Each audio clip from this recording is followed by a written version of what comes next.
ఏంటమ్మా ఏంటి బాక్సులు? పులిహోర పులిహోర.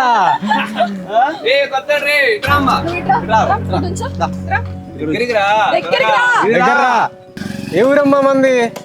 రెస్పెక్ట్ లేదా ఏంద్రా? లేదా ఉందన్నా చిలకలూరుపేట అన్న. చిలకలూరుపేట బస్ ఏంట్రా? ఏం లేదన్నా అన్న. ఏం వద్దన్నా అన్న. ఏం లేదన్నా అన్న. అన్న వద్దన్నా.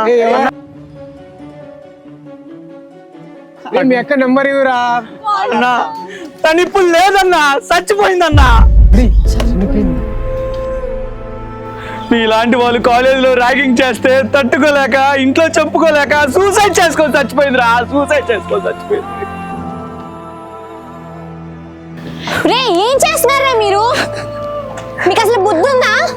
వాష్రూమ్ దగ్గర మీరు చేసిన వికృత చేష్టలకి రమేష్ సూసైడ్ చేసుకోపోయాడు తెలుసా? సమయానికి నేను వెళ్ళాను కాబట్టి సరిపోయింది, లేదంటే ఎంత ఘోరం అయ్యేదో. మీకు అసలు ర్యాగింగ్ ప్రొహిబిషన్ చట్టం గురించి తెలుసా? డిగ్రీ క్యాన్సిల్ చేసి జైల్లో వేస్తారు. మీ కెరీర్ మొత్తం జీరో అయిపోతుంది.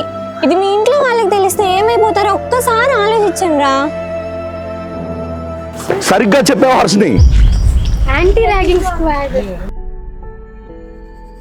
వీళ్ళను కూడా జైలుకు పంపిస్తే గానీ తెలిసి రాదు. ఇది కాలేజీలో చేరే ప్రతి ఒక్కళ్ళు తప్పనిసరిగా తెలుసుకోవాల్సిన విషయం. ర్యాగింగ్ నిరోధక చట్టం 1997 ప్రకారంగా ర్యాగింగ్ ఒక క్రిమినల్ అఫెన్స్ గా పరిగణింపబడుతుంది. కాలేజ్ నుండి డిబార్ చేసి డిగ్రీ కూడా క్యాన్సిల్ చేస్తారు. 3 సంవత్సరాల పాటు జైలు శిక్ష మరియు జరిమానా కూడా ఉంటుంది. ర్యాగింగ్ చేసే వాళ్ళ పక్క నుండి పాల్గొన్న వాళ్ళపై కూడా క్రిమినల్ కేసులు ఉంటాయని తెలుసా మీకు? యూజీసీ ఏఐసిటిఈ మార్గదర్శకాల ప్రకారంగా ప్రతి విద్యా సంస్థలోనూ యాంటీ ర్యాగింగ్ కమిటీ ఉంది.